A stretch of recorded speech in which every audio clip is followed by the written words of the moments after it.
കഠിന പരിശ്രമത്തിലൂടെ ജീവിതാനുഭവങ്ങളുടെ തീച്ചൂള താണ്ടിയാണ് നരേന്ദ്രമോദി ദേശീയ രാഷ്ട്രീയത്തിന്റെ കേന്ദ്രബിന്ദുവായി ഉയർന്നു വന്നത്. 1950 സെപ്റ്റംബർ 17 നരേന്ദ്ര ദാമോദർ ദാസ് മോദിയുടെ ജനനം.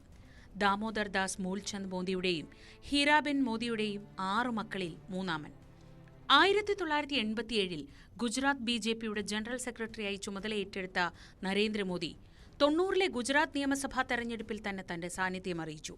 2001 പ്രധാനമന്ത്രി അടൽ ബിഹാരി വാജ്പേയിയുടെ നിർദ്ദേശത്തെ തുടർന്ന് കേശുഭായ് പട്ടേലിൽ നിന്നും ഗുജറാത്തിന്റെ മുഖ്യമന്ത്രി പദം ഏറ്റെടുത്ത നരേന്ദ്രമോദി 2014 ഇന്ത്യയുടെ പ്രധാനമന്ത്രിയുമായി. 75 വയസ്സിൽ പ്രധാനമന്ത്രി പദത്തിൽ 11 വർഷം പൂർത്തിയാക്കി മുന്നോട്ടു പോകുമ്പോൾ പ്രായം അദ്ദേഹത്തെ സംബന്ധിച്ച് വെറും ഒരു സംഖ്യ മാത്രമാണ്.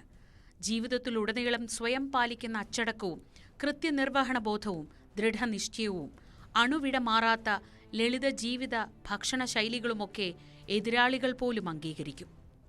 എങ്ങനെയാണ് ഗുജറാത്തിൽ നിന്നുള്ള നരേന്ദ്ര ദാമോദർ ദാസ് എന്ന സാധാരണ പ്രവർത്തകൻ ഇത്രയേറെ ആരാധകരുള്ള സ്വാധീനം ചെലുത്തുന്ന നേതാവായത്? ചില സുഹൃത്തുക്കളുടെ കഥകൾ അത് പറഞ്ഞു തരും. ഗുജറാത്തിൽ നിന്നുള്ള RSS പ്രവർത്തകൻ ദിലീപ് ഭായ് ത്രിവേദിക്ക് പറയാനുള്ളത് മോദിയുടെ പിതാവിന്റെ മരണവുമായി ബന്ധപ്പെട്ട ഒരു സംഭവമാണ്. 1980കളുടെ അവസാന കാലം അഹമ്മദാബാദിൽ ഒരു പ്രത്യേക ബൈഠക് നടക്കുന്നു. രാവിലെ നരേന്ദ്രമോദിയുടെ പിതാവ് അന്തരിച്ചു. സ്വാഭാവികമായും അദ്ദേഹം ബൈഠക്കിൽ പങ്കെടുക്കില്ല എന്നാണ് എല്ലാവരും കരുതിയത്. പക്ഷേ എല്ലാവരെയും അത്ഭുതപ്പെടുത്തിക്കൊണ്ട് ഉച്ചയോടെ അദ്ദേഹം എത്തി.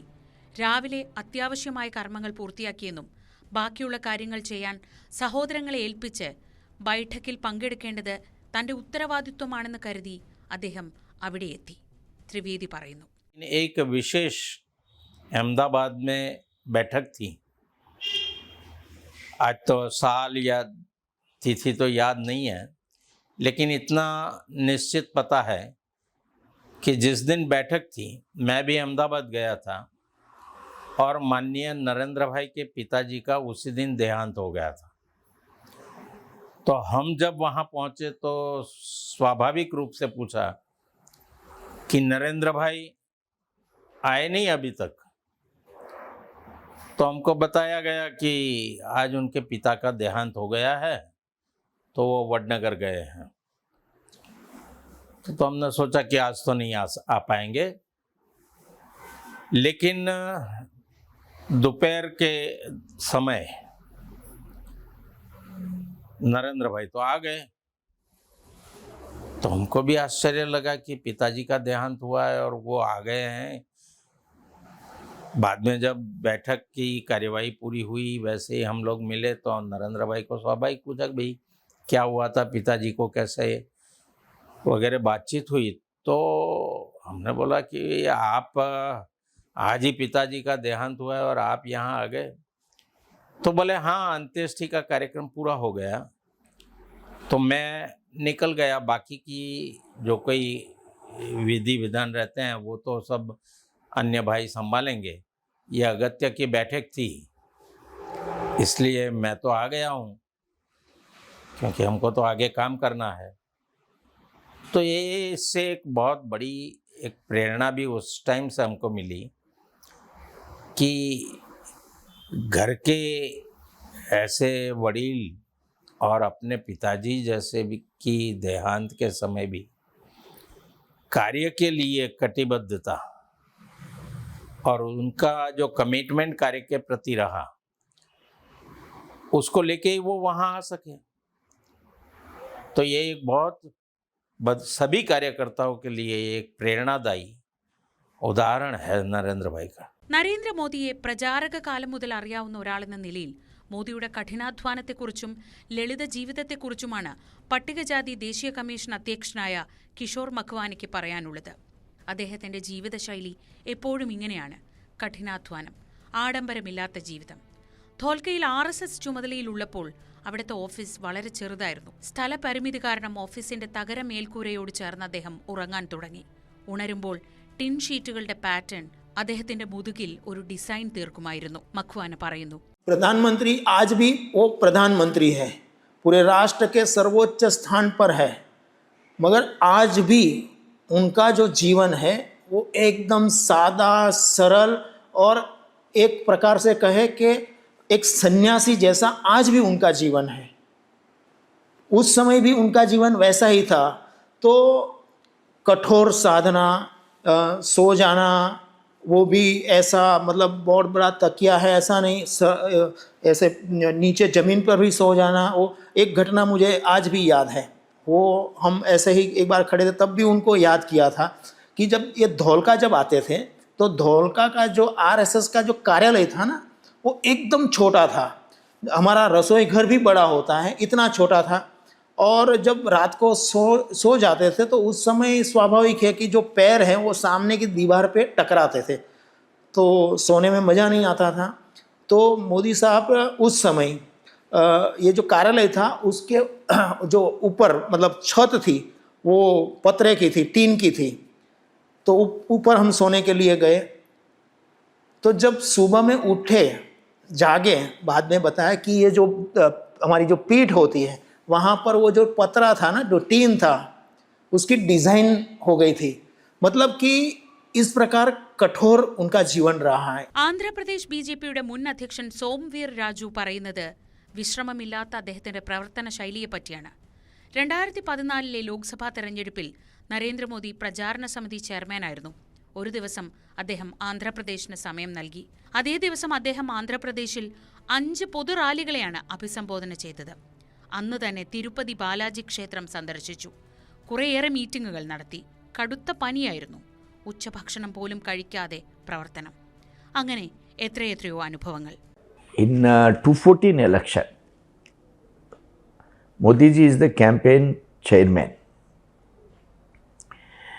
Before that day, he addressed one meeting at Chitturu, and that day he stayed there, Tirupati, darshan to Lord Balaji. That day he addressed 5 meetings. That day he suffered fever. That day he addressed Tirupati public meeting, Nelluru public meeting, Gunturu public meeting, Bhimavaram public meeting. I was there at Bhimavaram. On that day I am in Bhimavaram. I am in charge of East and West Godavari district. Previously coming to Dayas, information is he have suffered fever, but today he has not taken any lunch. So please arrange 1 cup of chai. We are arranged and I observed.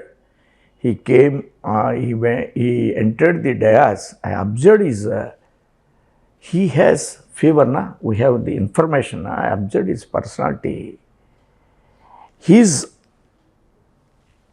feet is swelling in a big way because of restlessness, not for fever. Restlessness. The chappals, belt chappals, not enter full feet, not enter full feet, only half. Even though he went Visakhapatnam, he addressed the public meeting in rain. बहुत बारिश. Even though he complete his trip and went to Ahmedabad and that place to Gandhinagar, entered his residence at Gandhinagar, and that day the time is I think 12 o'clock, 12:30. That Srinivas Garu phoned to me, Veerad Garu, all meetings are going well. This is the information of our sir. वो क्या time? 12 o'clock, 1 o'clock? No, sir is going to science of files. अरे today is sir is suffering for fever, with fever. How it possible? This is his regular habit. Tomorrow morning he is going in same way. Even next day also coming late. That day files he cleared. That is his regular habit. What a great inspirational activity of Modi ji. What a great psychology for this country, for Gujarat. That's why the development of Modi model of Gujarat, people minds, they are accepting as a Pradhan Mantri, PM of India. നരേന്ദ്രമോദിയുടെ രാഷ്ട്രീയ ജീവിതത്തിന്റെ ആദ്യകാലങ്ങളിലെ അത്ര അറിയപ്പെടാത്ത കഥ കേന്ദ്രമന്ത്രി CR Patil ഓർമ്മിക്കുന്നു. 90കളുടെ അവസാനമാണ്. BJP ദേശീയ ജനറൽ സെക്രട്ടറി ആയിരിക്കെ നരേന്ദ്രമോദി സൂറത്തിൽ ഒരു പ്രവർത്തകന്റെ വിവാഹത്തിൽ പങ്കെടുക്കാനെത്തി. വിവാഹം കഴിഞ്ഞ് ഒരു അടിയന്തര മീറ്റിംഗിൽ പങ്കെടുക്കാൻ പെട്ടെന്ന് അഹമ്മദാബാദിലേക്ക് പോകണം. പെട്ടെന്നുള്ള പദ്ധതിയായതിനാൽ ട്രെയിൻ റിസർവേഷൻ ഉണ്ടായിരുന്നില്ല. റിസർവേഷൻ ഒന്നുമില്ലാതെ അന്ന് BJPയുടെ ദേശീയ ജനറൽ സെക്രട്ടറി ആയിരുന്ന മോദി രാത്രി മുഴുവൻ തിരക്കേറിയ ട്രെയിൻ കമ്പാർട്ട്മെന്റിൽ ഇരുന്ന് യാത്ര ചെയ്തു. जब गुजरात में एक कार्यकर्ता के यहाँ एक शादी में जब वो राष्ट्रीय महामंत्री बने थे, उस समय वो शादी में सूरत आए थे. शादी अटेंड करने के बाद उन्हें अहमदाबाद जाना था. कार्यक्रम अचानक बना, इसके लिए उनका ट्रेन में रिजर्वेशन भी नहीं था. हमने कच्छ एक्सप्रेस में 10 बजे रेलवे स्टेशन पे उनका एक सिंपल टिकट वो ले लिया, मगर रिजर्वेशन नहीं मिला. तो पूरा प्रवास उन्होंने रात को वो सिंपल चेयर के ऊपर बैठकर किया. तो ये नरेंद्र मोदी जो कच्छ एक्सप्रेस में सेकंड क्लास में विदाउट रिजर्वेशन जो प्रवास उन्होंने किया था, वही आज पूरे देश में बुलेट ट्रेन का लोगों का सपना पूरा कर रहे हैं. और आने वाले दिनों में हमारे देश में जो बुलेट ट्रेन दौड़ेगी वो नरेंद्र मोदी साहब के कारण दौड़ेगी. നരേന്ദ്രമോദി ഗുജറാത്തിൽ പ്രചാരകനായിരുന്ന കാലത്തെ ഹൃദയസ്പർശിയായ ഓർമ്മകൾ മുതിർന്ന RSS കാര്യകർത്താവ് മഹേഷ് ദീക്ഷിത് പറയുന്നു. ഒരു രാത്രി നരേന്ദ്രമോദി വൈകി അവരുടെ വീട്ടിലെത്തി. നീണ്ട യാത്രയ്ക്ക് ശേഷം വീട്ടിലെത്തിയ മോദി പക്ഷേ വീട്ടുകാരെ ഉണർത്തിയില്ല. രാവിലെ ദീക്ഷിത് ഉണർന്നപ്പോൾ തണുപ്പിൽ പുറത്തെ കട്ടിലിൽ മോദി ഉറങ്ങുന്നത് കണ്ടു.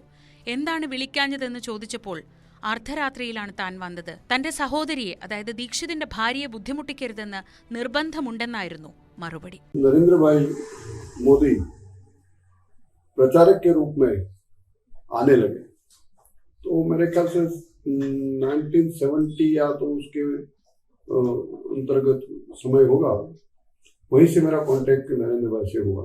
तो जब भी वो प्रचारक के रूप में आते थे तो वहां ठहरते थे हमारे घर में. मुझे एग्जैक्टली साल तो मालूम नहीं, लेकिन वो ठंडी का मौसम था. एक दिन की बात है, रात को वो देर रात से आए मेरे घर पे. हम लोग सोए हुए थे, मैं और मेरी वाइफ दोनों सोए हुए थे. और वो हमारे बाहर लकड़ी की एक पाट पड़ी हुई थी, तो अपना जो थैला था वो उन्होंने वहाँ खिड़की पे लटका दिया और वहीं पे सो गए. प्रातः काल तो मैं सुबह में जल्दी उठता था और सूर्य नारायण को अर्घ्य देने के लिए बाहर आया तो मैंने देखा कि मेरे पाठ पे कोई सोया हुआ है. सूर्य को अर्घ्य देने के बाद जब मैं गया देखा तो मैंने भाई को देखा.